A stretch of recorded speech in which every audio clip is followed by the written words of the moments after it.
friends. Welcome back to Parenting for the Culture on the Black Love Podcast Network. I'm Charisse Sims, and today I've got something a bit different for you. You all have heard about the tragedy in Buffalo, New York, and it made me think about how trauma shows up in our parenting, and I am not a trauma expert, but today my guest is. She is Campbell, an award-winning licensed trauma therapist, Christian counselor, writer, media expert, and speaker. She was named one of Charlotte's most influential women by Charlotte Lately magazine and awarded as the Rising Star Under 30 by Wilma magazine, and is a decorated and highly sought-out speaker, preacher, and educator. And today, we're talking with Campbell. Welcome. Hi, I'm so glad to be here. Thanks for having me, Charisse. I'm so glad to have you here, and thank you. Y'all, I literally reached out to her on Instagram yesterday, and she was like, I'm down, I'll be there. So thank you so much for taking time to be here with us and sharing your expertise and your energy. I'm very excited to have you.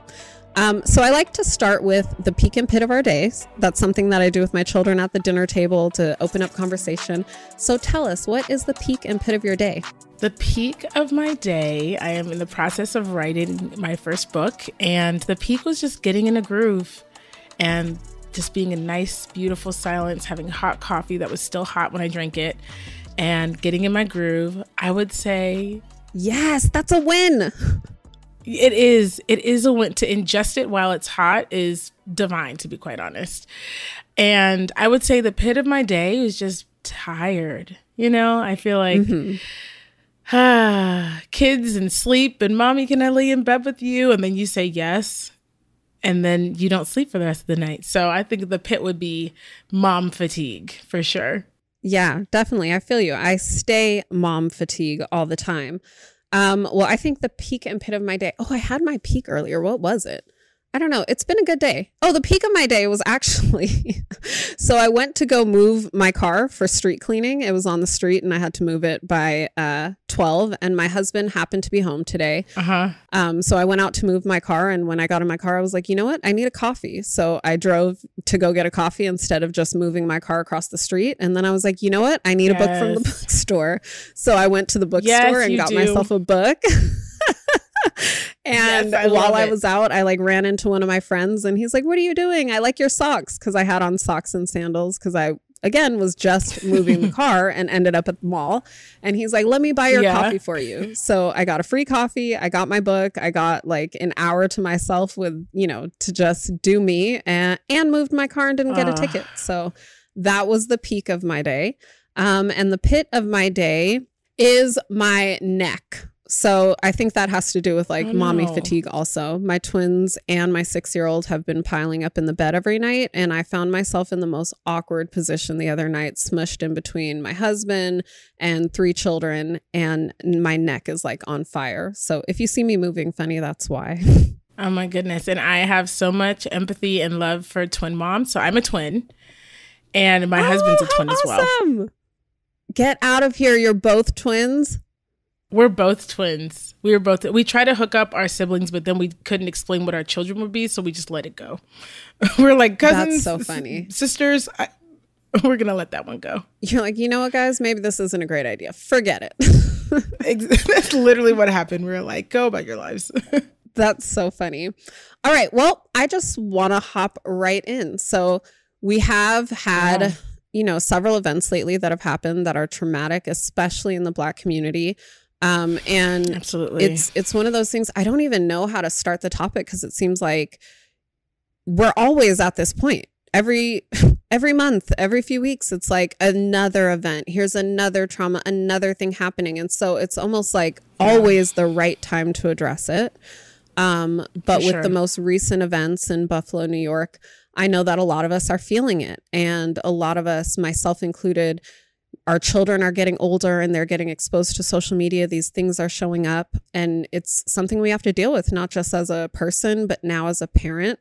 And actually, I kind of want to start with a story in my experience. So for sure, I'm biracial. My mom is white. My dad is Black. And I was raised by my white mother. I share that because I think there are a lot of realities for a Black individual growing up in America that white people do not experience. right? That's obvious. Yeah.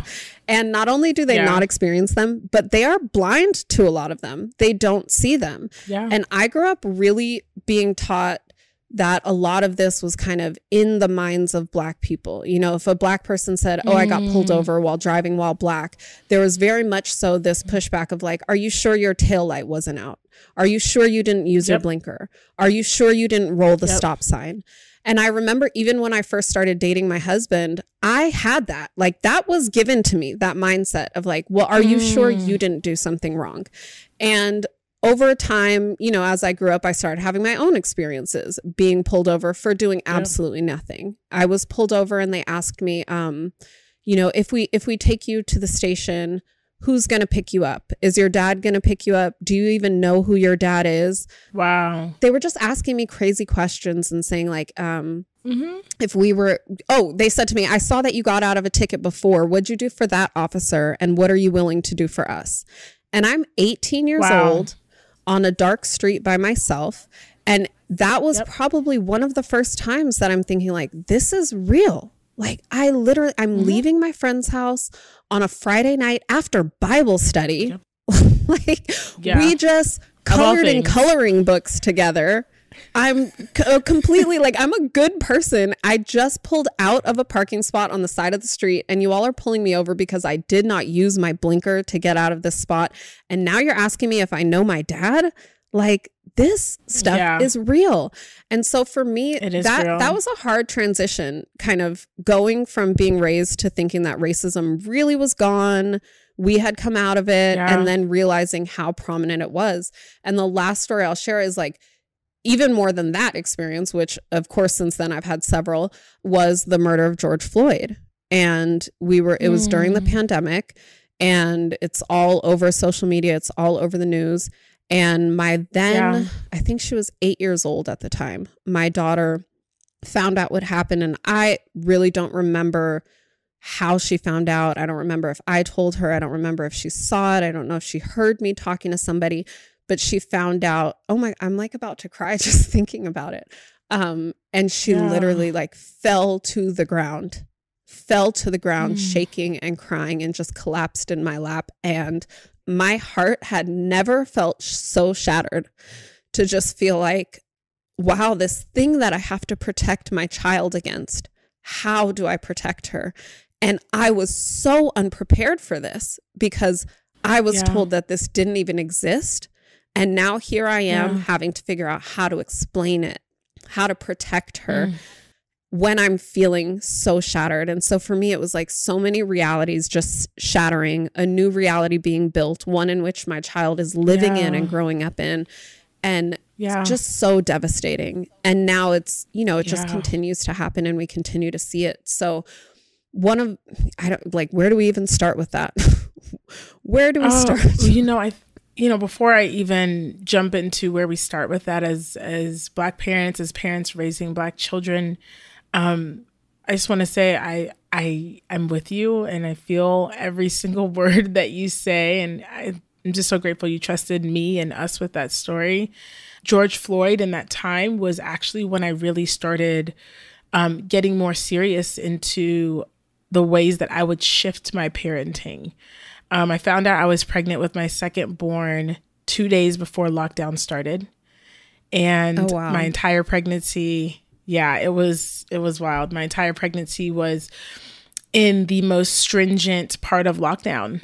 I almost died with my first child because of, medical negligence and being dismissed by my doctors. And so I was terrified to be pregnant again. And this time I had to do it alone because my husband couldn't come with me to the appointments. He couldn't be that sense of support. He had to sit in the car. And so I dove into the idea of positive parenting, which I have come to just believe is appropriate parenting. We're meeting our kids' needs that are appropriate for their developmental age, because I realized I cannot, in the way that many parents can, protect my children's bodies the way that I want to. Right. That is such an incredibly difficult but real thing I had to face. And I knew that my job as a parent, understanding how trauma is passed on, understanding how the emotional safety that I show my child and the sense of goodness and belonging that I show them as I parent them, that gets genetically encoded to them, no matter how someone else treats them. Our first experiences set the foundation for who we belong, who we believe ourselves to be. And so my kids, their first experiences with me are going to be that they're good, that they're loved, that they belong no matter what anyone says. And I shifted my parenting from I have to prepare you to experience this injustice to I am giving you a foundation so that you know that this injustice is secondary to your identity and not primary. And so I think that's why you're about to take me to church. I feel myself saying, hallelujah. Let's go. Let's go. That's why this parenting is so important because, you know, I think historically, because we needed to, we were so consumed with keeping the physical body safe, forgetting what it meant to keep our children's hearts and minds safe, which then affects the body, right? I don't want my child to define themselves only by getting pulled over or the injustices that I know they will face as little Black boys. I know they will face those injustices. I want them to think that those injustices are a reflection of this broken world and not of who they are. Right. Not of who they are. And so my husband and I, it took a little while for him to get on board, but my husband and I, we committed to giving our son as much grace as we feel like we've gotten from God. Committed to giving our son as much love and mercy and kindness, and that we would be as gentle and fun-loving and free with him, because if the world is not going to let him be free, he needs to know that he can be free with us. That's beautiful. That there is a place where he can be free, you know? Absolutely. Absolutely. And I love that. And I think especially in the work that I do, that's a big question that is, I won't even say it's a question. People don't pose it as a question. It's more of a challenge. Like you're not preparing them. You know, there's like, how can you treat them that way? They're not going to be prepared. They're not going to be ready to go out there and face the world as it is for them. And I have that same feeling and belief, like if they're going to deal with tragedy and hate and harm, I need to provide them a safe space somewhere. They have to have that somewhere. They need to be able to come back to that. They need to believe that that is what they're deserving of. They need to know that that's where their worth and value is. And they need to be able to recognize when something other than that is in front of them, that they're in a bad situation. Not a just situation, not a fair situation, not a situation that they put themselves in, but they are in a bad situation that they don't deserve to be in. And I need them to believe that wholeheartedly. I think that one thing we need to unlearn as Black parents is just because we developed resilience and determination and perseverance through our trauma does not mean that's the only way to develop those qualities.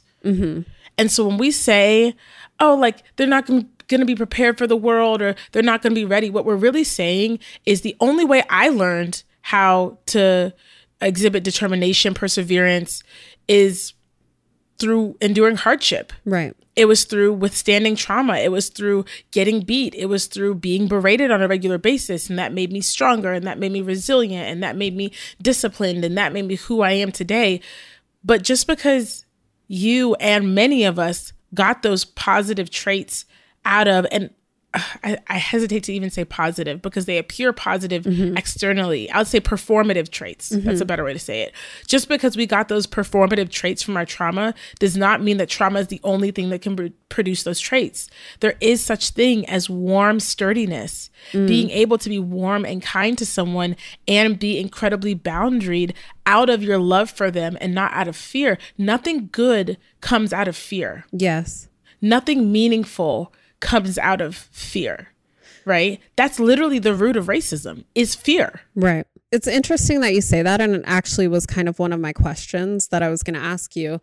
As a trauma therapist, one, how would you define trauma? But also, what is its purpose? Like if I kind of think of the movie Inside Out, it's one of my favorite movies where all these emotions are there. And typically as parents, we kind of lean towards feeling like our children should feel happy all the time, and that sadness doesn't have a place or it's not good, right? But in that movie, for instance, sadness is actually a very powerful tool. So what does trauma do for us or give to us how, you talked about that it's something that can genetically even be passed down. I'd love for you to touch on that a little bit. But for sure, I guess I just want to understand a little bit more about trauma. Like, what is its purpose? Or is it just something, a result of something that happens when trying to protect yourself or when you get harmed? I don't know. Absolutely. So the word trauma literally translates to the word wound. Trauma is any wound from the past that affects how you show up in the present and anticipate the future. Any wound that is from the past that affects how you show up in the present and how you perceive the future. So a really simple way of even recognizing trauma is when someone says, I'll never blank again. Once you have had an experience that has made you say, I will never blank again, or you won't ever catch me doing blank again, that's trauma. Right. Mm-hmm. And so when we think about what trauma is in the brain, trauma is this stimulation of, I'm going to get nerdy here, this overstimulation of our amygdala, which is a part of our limbic system. The purpose of the system is to let us know when we're in danger, right? To say, hey, you're in danger. You should run. You should freeze. You should fight for your life. Right. But what happens is when you experience trauma that's unresolved, that danger system stays on. It never turns off. So what happens when your kid runs into the room and they're screaming because they're excited? Well, your brain's registering that as danger, even though it's joy, right? So it affects the calibration of how we perceive the world. And then it leaves the body in such a heightened state. We're never meant to be in a heightened state where we're experiencing adrenaline and cortisol pumping through our bodies constantly, because those things are hormones that are meant to be released momentarily. So when we have them released all the time, it affects our concentration. It affects our ability to absorb nutrients. You could be eating all the great foods and you're still not getting the nutrients you need. Your body is ready to fight, not ready to rest, not ready to recover. It affects your ability to engage with the world around you. It affects your ability to concentrate, to sleep, all these things. But when we leave it unresolved, the effects of trauma literally leave a marker in our DNA. This is called epigenetics, a marker in our DNA that, if not resolved and we give birth to children, is passed down. Wow. I love learning the actual science of this. And I feel like I'm at a TED Talk. I absolutely love it. But that's crazy. I mean, it is. It's crazy, and it's amazing to think, not amazing in a good way, but in the sense of how much can even be passed down that we don't even know about. I read the book by Dr. Perry and Oprah, What Happened to You. Have you read that yet? Yes. Phenomenal book. It's phenomenal. And there's a portion of the book where he talks about how even a fear of a dog can get passed down with nobody ever telling you about it, right? He talks about how you can have one family member who maybe got attacked by a dog and now they're scared of dogs. And so they raise maybe your grandmother in a way where they're like, stay away from that dog. Dogs are dangerous. And so your grandmother gets this message of dogs are bad. Now your grandmother has your dad. And every time she walks with him, she squeezes his hand a little bit tighter and pulls him a little bit closer when she sees a dog. Now, she may not have ever said to him, dogs are bad, but he got this nonverbal communication that dogs are not good. Now, here you are saying, Dad, can we get a dog? And he's like, no, dogs are not good. But he never even knew that his grandfather was attacked by a dog and doesn't even know why he doesn't like dogs. It's just something that's kind of like, it keeps going and is passed down from generation to generation. And when I think about that and think about our generation of parents who seem very interested in breaking cycles and breaking these trauma cycles, especially, my question to you is, how and where can we begin to identify trauma that has maybe been given to us, that maybe we're giving to our kids, that is not ours? Wow, that is such a powerful question. I would say first to ask yourself, what are the traits or the characteristics or the behaviors in your child that create a visceral, physical, negative response? What are those things that your kid does? When my kid whines, I literally feel like somebody is scratching a chalkboard in my body.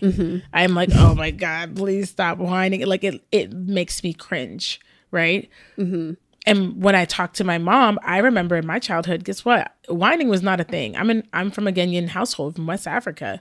You don't whine, right? And so my mom came from, a family of 11 kids. I'm sure whining was not tolerated, right? And so there's this generational pattern of what we would say is just stop whining, but it goes a little bit deeper than that. It's a generational pattern of an inability to express discontent, an inability to express disappointment, an inability to express frustration with authority, right? And so for me, that means that I have to endure the discomfort that generations past said I'm not going to deal with. I have to sit with that discomfort now. That's what cycle breaking looks like. Sometimes I think we want it to be bigger and more glamorous, and we want it to be something, something that has like glitz and glam in some way. But sometimes cycle breaking is sitting with your kid and letting them whine, not because you're encouraging them to complain all the time, but because you're embodying something that hasn't been embodied in your family line, which is, I'm going to accept you in whatever mood you're in. I'm going to accept you in whatever mood you're in. And your voice, even when I don't like it, is still valuable. What if our kids grew up believing that? What if our kids grew up believing, I know my mom's not going to agree with me, but it's safe for me to share my opposing view with her. It's safe for me to tell her how I really feel and what I really think, right? I think it has to start with us tolerating those things in our kids. But I will also say this, when we think about what it means to build a meaningful connection and attachment with our kids, it's rooted in this thing called co-regulation, right? Co-regulation is the process of a parent maintaining a sense of calm in the midst of their child's chaos. But that means we have to have the resources to be calm in the midst of any chaos. And many of us, our hearts and our minds, we so badly want to be calm when our kids are throwing tantrums, but we're trying to put out a fire when the fire's already burned down half the house. Right? You can either respond to the fire as the fire shows up, or as my good friend Dr. Becky says, you can fireproof your house. Right. Like, the middle of the fire is not the time to start fireproofing your house. The fire is already blazing. Right. That means that you have to care about yourself enough to give yourself, outside of being a parent, the resources to deal with things that make you upset, things that make you frustrated, things that make you sad, things that trigger you, and figuring out what things trigger you before your kid freaks out and then sends you to a place where you end up screaming. Because if you're always trying to learn how to be calm in the middle of a storm, even biologically, we're not meant to do that. The part of our brain that utilizes logic, that part is shut off when we're in our trauma response. Right. It's the survival brain. So if you grew up surviving by shutting down, you're going to shut down. If you grew up surviving by lashing out and fighting, you're going to do that. If you grew up surviving by freezing and just not responding to the people around you, icing everyone out, that's what you're going to do. So it's about rewiring those automatic responses through first loving ourselves the way that we want to love our kids. Beautiful. Beautiful. And you talked about making sure we have the resources to fireproof our house. What do some of those resources look like? Where do we find these resources? As a therapist, I would be very remiss to not say therapy, but I'll also say non-judgmental community. Healing happens, scientifically, healing happens quicker in community. In safe spaces. Yeah, in safe spaces. And you know what's even more powerful? I love that you just said the word safe spaces. Healing requires that you first feel safe. That's not just an emotional reality. And I love that you brought that up because you talked about creating a safe space for your child. That no matter what they're going to deal with outside of the world, they have to have a safe space. So when we're looking at trauma and how things are happening that are going to traumatize our children right today, right now, last week, at least they have a safe space at home where healing can happen. Now, earlier you talked about unresolved trauma. One, how do we begin to resolve trauma? And two, can we resolve it? Or is trauma one of those things that we start the process and our children finishes the healing? Does that question make sense? It does make sense. And honestly, I think the answer is both. I think it's both. one, I think that because healing and humanity is so complex, there's not just one generational issue, one generational thing that needs to be healed, that one person needs to heal and then it's just done with. It's incredibly complex, especially as we partner with each other and have children. I mean, let's say you dealt with a generational pattern of, screaming, and then you partner with someone who already has that generational pattern, right? And they haven't really dealt with that in that way. It's deeply nuanced, deeply complex. And so I heard this quote, I'm going to butcher it. So it essentially was saying that I don't think there's one person who comes down the line and saves everybody. I think there's one person who has the opportunity to heal one of the issues related to the family line. And then also that same person brings out like a generational gift, a generational blessing. Like they bring that like a seed that's bursting through the soil. They bring that to fruition into the world in that family line. I thought that was so beautiful. But trauma can be resolved in the body. And people often wonder, what does that look like? Does that look like I don't remember what happened to me? Does that look like, what is that?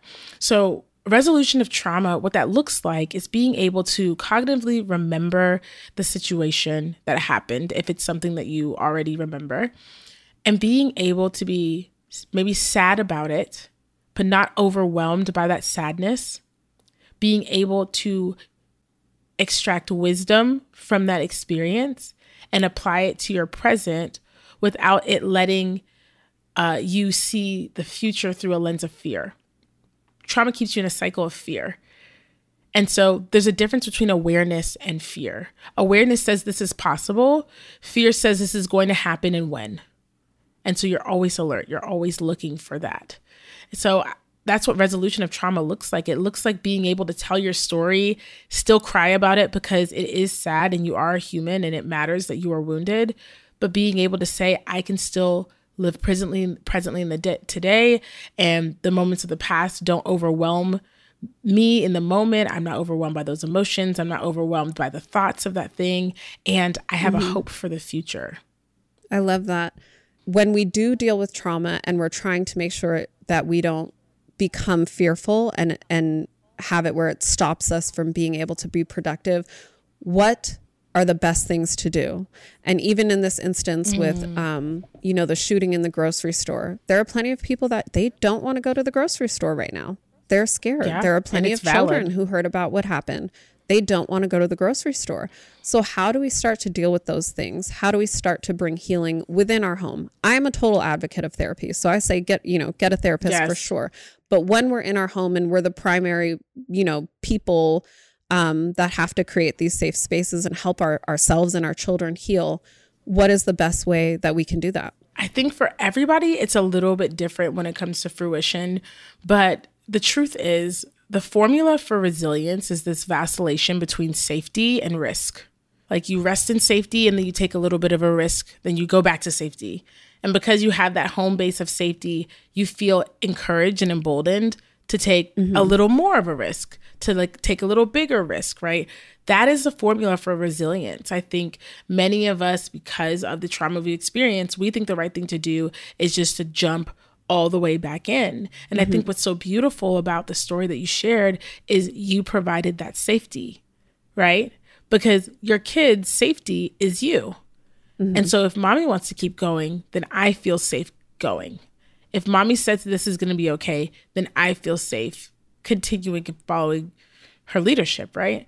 And so for many of us, we're the adults in our lives, right? And so allowing our inner voice, allowing our inner perspective of what feels safe and what doesn't feel safe guide us. Because what can happen is, think of like a broken leg for a runner. You're rehabilitating it. You stay off of it for a while. If you start running even a couple days before you should, you're going to cause even more damage, even more time recovering. And I think that's what a lot of us do. We're like, well, I should just be fine going to a grocery store. If you're not, start with ordering groceries. Start with that, or start with going to the grocery store, but always with a friend. Start with going to a grocery store to do pickup instead of walking inside, right? It's okay for you to go at your pace. I think that what that requires is having a home base of safety. What is your home base of safety? And I think for many Black people in America, a lot of us don't know what that is. And I think you said it earlier, it's community. Yep. It's the intangible connection we have with each other that nobody can destroy. That's what our safety is. I've seen, different posts showing up about how as Black Americans, we do experience these traumas and then we're just expected to just go to work the next day, send your children to school the next day. This is the culture we live in. I mean, even aside from trauma, we don't honor a culture of like rest and rejuvenate and take care of yourself. What would you say to that or encourage parents to do? Again, not only as parents, but as people. I wanted to say this. There is no formula, no word I could give that could be a perfect solution because we all have different levels of accessibility. And so I don't want to give like slap a Band-Aid, like go on a vacation, go on a Disney cruise with your kids and forget the system. Many of us, it's a painfully symbiotic relationship. We need the system to survive when it comes to our jobs, when it comes to taking care of our children, even when the system puts our lives at risk. And that is an incredibly traumatizing reality to live in. But I will say this, we realize outside of our home, we have very little to no control. And so we have created rhythms of rest at home for us. I love that. Rhythms of rest. Yeah. And our kids they're catching on. They're young. I mentioned to you earlier, 4 and 21 months. They're young, but they're catching on because during the week, it's pick up your clothes, pick up this. Okay, take your leftover dinner, put it in the trash, whatever it is. But come the weekend, we're not asking you to clean up your room. We're not asking you to pick up your toys. This is like, we want you to know rest. And many of our childhoods was get up, put on some Anita Baker. That's such a lesson. Now you got to clean. As you say it, I'm over here cringing. Like, don't let them clean. Let it go this weekend. Ooh, like it makes me cringe. Oh so it is such a lesson and that is such a practice and just like letting things go for a moment. I feel like I literally could ask you questions for so long. But I did think of a question when you're talking about, ways that we can help our children heal. And like I said, I am a total advocate of therapy. I love therapy. I have a therapist and my husband and I have a therapist together. I look into therapy for my children. One thing that I personally have run into is that therapy still has a negative stigma around it. And I feel like I tried to prep my children a long time ago. I kind of always knew like one day we're all going to therapy because I think everybody needs it. Everybody needs a, person that they don't feel like is going to judge them at all, that they're not going to get in trouble with. And so I feel like for years, I kind of was like, one day we're all going to do it. And now that day has come and my children are still like, therapy's for crazy people. And we're in a pandemic. So therapy's online. And I kid you not, my child has just sat there and looked at the computer and been like, yeah, no. So how do we as parents, like if we want to give that to our children, what do we do? Yes, that is such an amazing question, such a powerful question. So what we do is we go to therapy long before we ask them to go. And when we communicate certain things, when we're giving them grace, when we are giving them another chance, when we're showing them forgiveness, when we are asking questions, we take the principles of therapy that we're applying to our lives, our personal lives, and then we apply them to our parenting, right?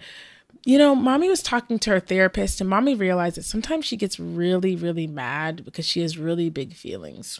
Do you ever feel that way? My 4-year-old will be like, yeah, mommy said I can't watch Ninjago, so I'm very mad. And I'm like, yeah, you get really mad. And then what do you do? And he's like, I punch. And I'm like, yeah. And mommy screams when she's really mad, And it's like, oh, my therapist taught me that we can do some deep breathing. You want to try it with me? And my little adorable 4-year-old will put his hand over my heart and go, oh, that's so beautiful. With me. And before I used to try and get him to do deep breathing by himself. Like when he was upset, I'd be like, okay, take a deep breath. And that does not work. But you want to know what made him want to come do deep breaths with me is him seeing me talk to my husband, get frustrated, and stop and take a deep breath. Our kids, unfortunately, the world is going to affect how they perceive things, even when we're speaking against it. Right. But when our kids see the benefit of therapy to us and to them, and we take those principles. Listen, if my kids never want to go to therapy, I'm taking every single thing I know as a therapist, every single thing I know as a client, and I'm applying it to my life. Yeah. Right. And when they're ready, when they want that safe space, because I'll tell you what, that's honestly why I used to work with kids. That's why I had to stop. I was like, I can no longer sit here, as you say, yes and no, and play with a fidget spinner. I can't do it. But I'm realizing when they're ready to open up. Yeah. When they're ready. And really, they're watching you to say, is this safe? Is she masking therapy as something that's really a punishment, that she's trying to make it seem good? That's so spot on. I felt that way as a teenager when my mom tried to send me to therapy. I was like, no, you go to therapy. That's how I felt. Yes. I mean, you're speaking exactly to the point. When our kids see us do something, our kids are always going to follow our example no matter what, whether we want them to or not. If they see us avoiding something, they're going to avoid it too, no matter how well we speak about it. If they see us embracing something with joy and excitement and curiosity, they're going to get curious and excited and joyful about that thing too. Yeah. Okay. I'm going home. I'm taking all my therapy notes. Yes. I have one other thing that I really want to throw into the mix before our time here is over. I think it's so important for us when we apologize to our kids to ask for their forgiveness. Speak on it. When we say sorry, to not use sorry as a Band-Aid to tell them, be quiet, I acknowledge that I'm wrong, and that's as far as it's going to go. But to give our children the power to say, I hope you can forgive me. Do you forgive me? So super vulnerable. Last night, my son did not sleep. I mentioned this to you before we started recording. He was like, can I sleep with you? I was like, sure. Worst decision of my life. He came into our room and was like, Mommy, do you see the dinosaurs? Like, he was just up and I was so tired. And I ended up being like, Levi, go to sleep. And I like kind of snapped and barked at him almost. And this morning he said, Mommy, were you mad at me? You screamed at me yesterday. And I said, you know what, Levi, you're right. I did scream at you yesterday. I was really upset at you. There's nothing wrong with Mommy being upset, but there is something wrong with what Mommy does when she is upset. And Mommy did scream at you, and that is not okay. I'm sorry. Do you forgive me? Or can you forgive me? I either said one of those. Do you forgive me? Can you forgive me? And he said no. And you know what? Want to know what I say? Instead of, you need to forgive me. Why not? Come on. I said, okay, right. I hope that one day you can. What happens when I don't force him to forgive me is every single time when he's ready, whether it's an hour or a couple of days, he comes back and says, Mommy, I forgive you. Yeah. It's okay. Yeah.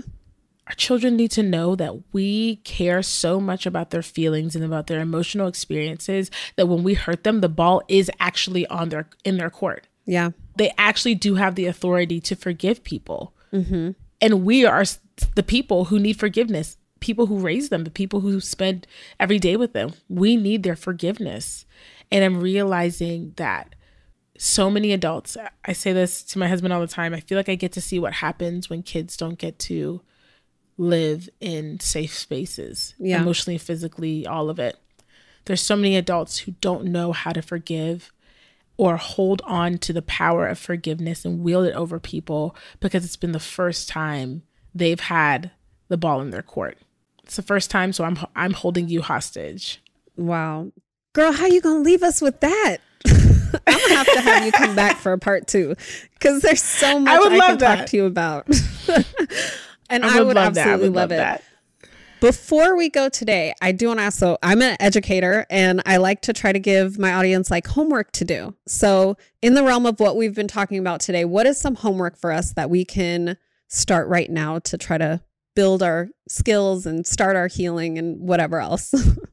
I want you, in a moment that you are feeling super frustrated, not for your kid, but for you, when you are feeling really frustrated, to say, right now, I feel blank, and that is okay.